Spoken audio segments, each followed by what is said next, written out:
lihat di YouTube saya, setiap hari saya upload. Apa setiap hari ada yang keluar pakuan? Enggak.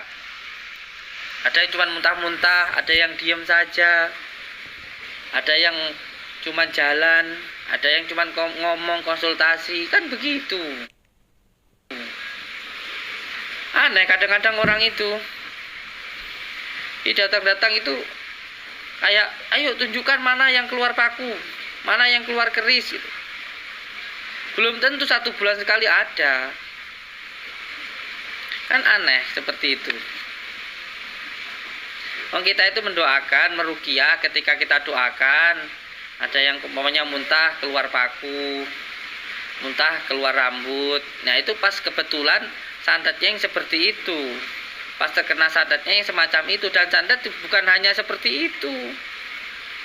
Ada sandat dengan menggunakan media foto. Ada sandat yang menggunakan kekuatan dari kekuatan angin. Ada yang menggunakan banaspati yang biasanya terbang, merah-merah jatuh di atas rumahnya, ada. Ada yang hanya dari foto saja, dari Facebook mungkin fotonya diambil straight, setelah itu dirituali, ditusuk lewat fotonya. Seperti itu suruh muntah paku ya nggak bisa, nggak nyambung. Santet itu macam-macam. Ada yang menggunakan tanah kuburan, disiramkan di rumahnya. Ada yang cukup pakai namanya saja. Ada yang nama lahirnya dituliskan di kertas, ditindih dengan batu. Macam-macam jenisnya santet. Ada yang menggunakan buhul atau khut, ikatan. Ada yang semacam itu, seperti pocongan. Coba dipahami tentang asbabun nuzul surat Falak An-Nas itu. Bagaimana ketika baginda Rasulullah dulu disihir. Bermacam-macam jenisnya, tidak sama. Gitu loh sayang. Gimana saya jelaskan itu?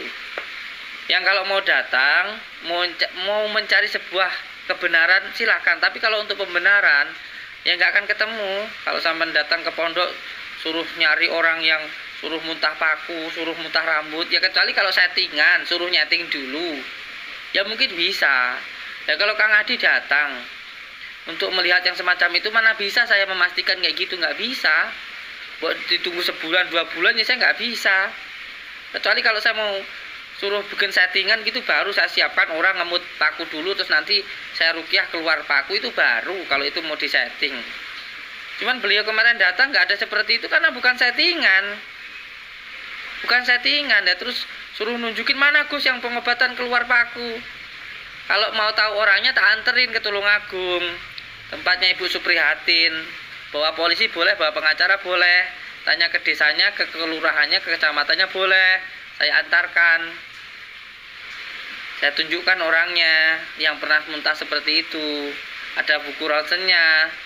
Di ronsen di rumah sakit Iska, ada paku di dalam perutnya, dadanya, ada juga di bagian kakinya. Walaupun nggak ada luka, bukan dalam usus. Katanya ditelan, itu di luar usus pakunya. Di luar ususnya. Ada 27 paku, masih ada buku ronsennya.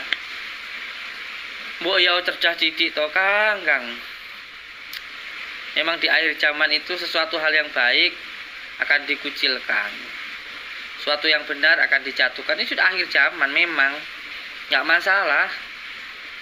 Berjihad di akhir zaman itu memang luar biasa. Nggak apa-apa. Dan saya siap kok. Untuk dibenci orang se-Indonesia saya siap kok. Nggak apa-apa. Tapi saya akan tetap berusaha untuk mendoakan orang-orang yang terkena gangguan sihir. Dengan sekuat kemampuan saya. Oh saya mati pun saya siap kok untuk mati. Jangan cuma dibully. Oh saya mati aja saya siap kok. Siap saya untuk mati pun saya siap. Karena hidup itu adalah perjuangan. Hidup itu perjuangan. Gimana orang yang hidup nggak ada masalah? Nggak ada. Orang hidup nggak ada masalah itu nggak ada. Sendiri pengennya punya istri, dapat masalah. Sudah berdua pengennya punya anak. Sudah punya anak pengennya punya cucu. Sudah punya cucu terus saja. Terus orang hidup itu terus nggak ada masalah ya cari masalah. Karena memang hidup itu sendiri adalah masalah untuk diselesaikan, untuk menyelesaikan masalah-masalah yang lebih besar. Orang besar masalahnya tambah besar. Sendiri masalahnya cukup dengan diri sendiri. Punya istri masalahnya sama istri. Punya anak jadi sama anaknya bertiga. Punya menantu sama menantunya berempat. Punya cucu berlima. Tambah mertua, tambah tetangga, tambah saudara. Belum lagi saat dunia. Karena saya YouTuber, yang nonton orang se-Indonesia. Nggak apa-apa. Jadi untuk semua saudaraku dimanapun berada, ketika memahami sesuatu hal itu memang harus secara kafah, menyeluruh. Dan jangan hanya dengan mata dohir saja, tapi juga dengan hatinya atau mata batinnya, rasanya. Makanya sering-sering berpuasa supaya bisa mengetahui rasa yang sejati. Biar gak kapusan rasa. Poso itu ngepost nih rasa yang gak baik gitu loh. Keinginan yang berlebihan, gampang sakit hati, gampang marah, boleh. Orang berkeinginan itu boleh, tapi jangan sampai hidupnya itu dikuasai keinginannya. Aku bahagia kalau sudah nikah sama dia. Itu siapa yang bikin acara kayak gitu? Nggak nikah sama dia kamu sengsara, bunuh diri, bunuh dia kayak gitu. Jangan seperti itu. Aku bahagianya nanti kalau sudah berkeluarga. Siapa yang nyuruh kayak gitu? Siapa yang nyuruh kayak gitu? Sekarang aja bahagia. Kenapa harus nunggu kalau sudah berkeluarga? Aturan siapa itu?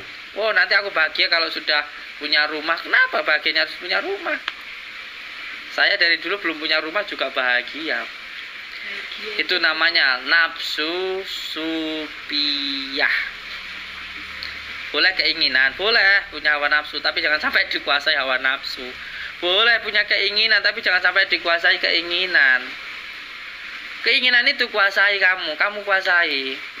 Aku bahagianya kalau punya rumah. Alah, sudah punya rumah biasa-biasa. Biasa aja.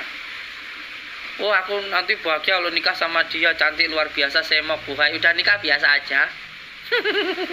Gak tiap hari kamu ke launi. Iya, biasa aja. Nanti aku bahagia kalau punya mobil Alphard jarang dinaiki.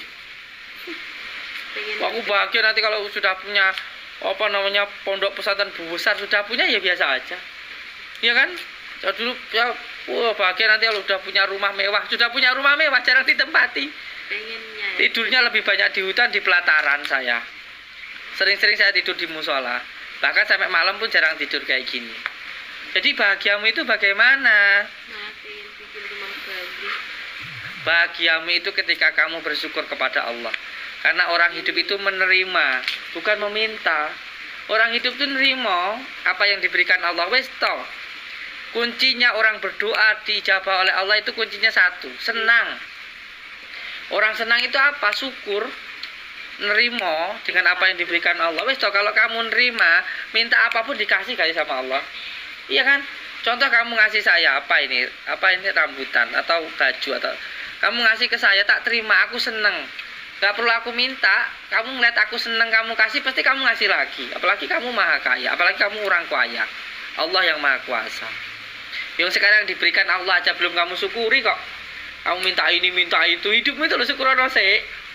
Jangan terlalu bingung minta ini, minta itu. Bahkan syukur ketika kita dibenci sama orang. Syukur kita dibully sama orang. Dia membuli kita itu loh atas dasar kesane Gusti Allah. Mungkin untuk menghilangkan dosa kita. Mungkin supaya agar kita lebih belajar baik lagi. Nggak apa-apa kita dibenci orang itu. Kalau kita benci sama orang yang membenci kita, berarti kita membenci Allah. Karena itu kersane Allah. Itu kersane Allah dia membenci kita kok. Ya nggak apa-apa dia membenci kita. Yang penting kita nggak benci sama dia. Gitu aja loh yang. Hidup itu kayak gitu. Kalau kita benci sama orang yang membenci kita, apa bedanya dia sama kita? Apa bedanya? Maafin sayang. Jadi hidup itu yang penting disyukuri. Ya, di sini saya ingin menjawab dari apa yang menjadi pertanyaan dari saudara kita, terutama Kang Adik Kadabrak tadi. Katanya saya sombong, nantangin orang untuk nyantet saya. Ya saya kan daripada orang itu nyantet orang-orang yang nggak berdosa, mungkin beliau nggak tahu, atau mungkin beliau sudah tahu tapi memang beliau berpikir yang lain. Bagaimana ketika ada seseorang yang ada paku 27 di tubuhnya, sedangkan beliau bukan orang kaya, beliau orang nggak punya. Bagaimana keluarganya, bagaimana anak-anaknya? Makanya saya katakan kalau punya ilmu santet saya. Karena saya katakan daripada nyantet orang, begitu dikatakan sombong, nantang. Terus saya harus bagaimana? Hai dunia, untung saya nggak terpaut sama kamu. Saya terpaut kepada Allah. Kalau kepada kamu, wah, bisa gila. Ya batin. Ya Allah. Ya Latif. Ya Latif itu Allah maha lembut, supaya hati kita lembut. Lembut kayak air itu loh, ditepas pakai air pun nggak berasa. Ditepas pakai apapun ya kembali seperti semula karena lembut. Nggak, hati yang lembut itu nggak gampang marah, nggak gampang susah, nggak gampang gelisah, nggak gampang khawatir, Kayak aku. nggak gampang marah. Salah satu sifatnya wali itu salah satunya itu nggak gampang marah. Kalau saya bukan wali. Wali. Yang bilang saya wali ya hanya istri saya. Katanya saya kalau diomelin cuma diem aja. Nanti kalau udah nggak ngambek tak deketin, tak ciumin gitu aja. Ya karena buat apa marah sama istri? Marahnya kayak apa ya nanti dikeloni. Ah iya. Nggih.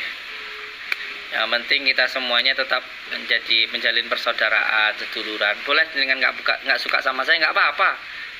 Yang penting saya harap jenengan jangan mengotori hati panjenengan karena saya. Itu saja. Nggak apa-apa benci sama saya, tapi jangan kotori hati panjenengan dengan kebencian. Boleh nggak suka sama saya, tapi nggak suka perbuatannya, bukan ke orangnya. Bukan sama saya minta suka sama saya, enggak. Bukan, karena kita sama-sama hamba Allah, itu aja.